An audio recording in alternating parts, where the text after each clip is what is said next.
Hi, நான் உங்க புனிதா. நான் ரொம்ப நல்லா இருக்கேன். நீங்க எப்படி இருக்கீங்க? உங்களுக்கான சந்தோஷத்த நீங்க எங்க போய் தேடுவீங்க? உங்கள சுத்தி இருக்கக்கூடிய நபர்கள் கிட்ட தேடுவீங்களா? இல்ல உங்கள சுத்தி இருக்கக்கூடிய பொருட்கள் கிட்ட தேடுவீங்களா? அப்ப கண்டிப்பா வெளி உலகத்துல தான் உங்களுக்கான சந்தோஷத்த நீங்க தேடுறீங்க. கரெக்ட்டுங்களா? ஆனா அது ரொம்ப தப்பு. உங்களுக்கான சந்தோஷத்த நீங்க உங்களுக்குள்ள தான் தேடணும். அப்போ நீங்க உங்கள நல்லா புரிஞ்சுக்கணும். பொதுவா நம்ம எல்லாருமே வெளிய இருக்கக்கூடிய பிரச்சனைகள ஆழ் மனசுக்குள்ள போட்டு வச்சுக்கிறோம்.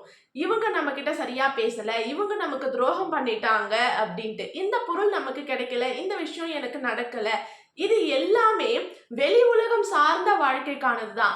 ஆனா உண்மையான சந்தோஷம் எங்க தெரியுமா இருக்கு?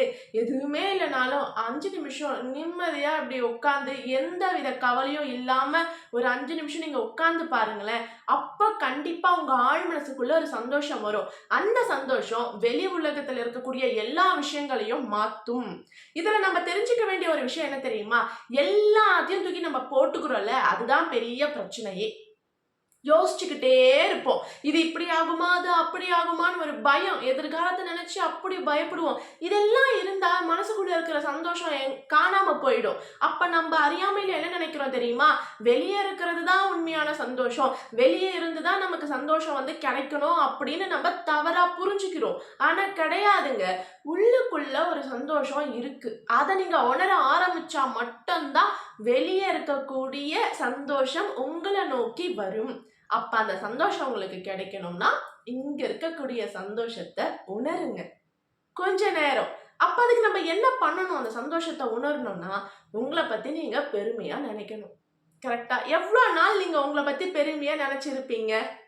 பெருமையா நெனைக்கிறது வந்து என்னன்னா, இந்த தற்பெருமை கிடையவே கிடையாது. பெருமைனா என்னன்னா, என்னால சாதிக்க முடியுது. என்ன நெனச்சு நான் பெருமைப்படுறேன். நான் எல்லாருக்கும் நல்லது செய்றேன்ல, அத நெனச்சு பெருமைப்படுறேன். எனக்கு இவ்ளோ விஷயங்கள் கிடைச்சிருக்குல்ல, கடவுள் குடுத்துருக்காருல்ல எனக்கு. 2 கை, காலு, கண்ணு எல்லாம் குடுத்துருக்காருல்ல, நான் சந்தோஷப்படுறேன்.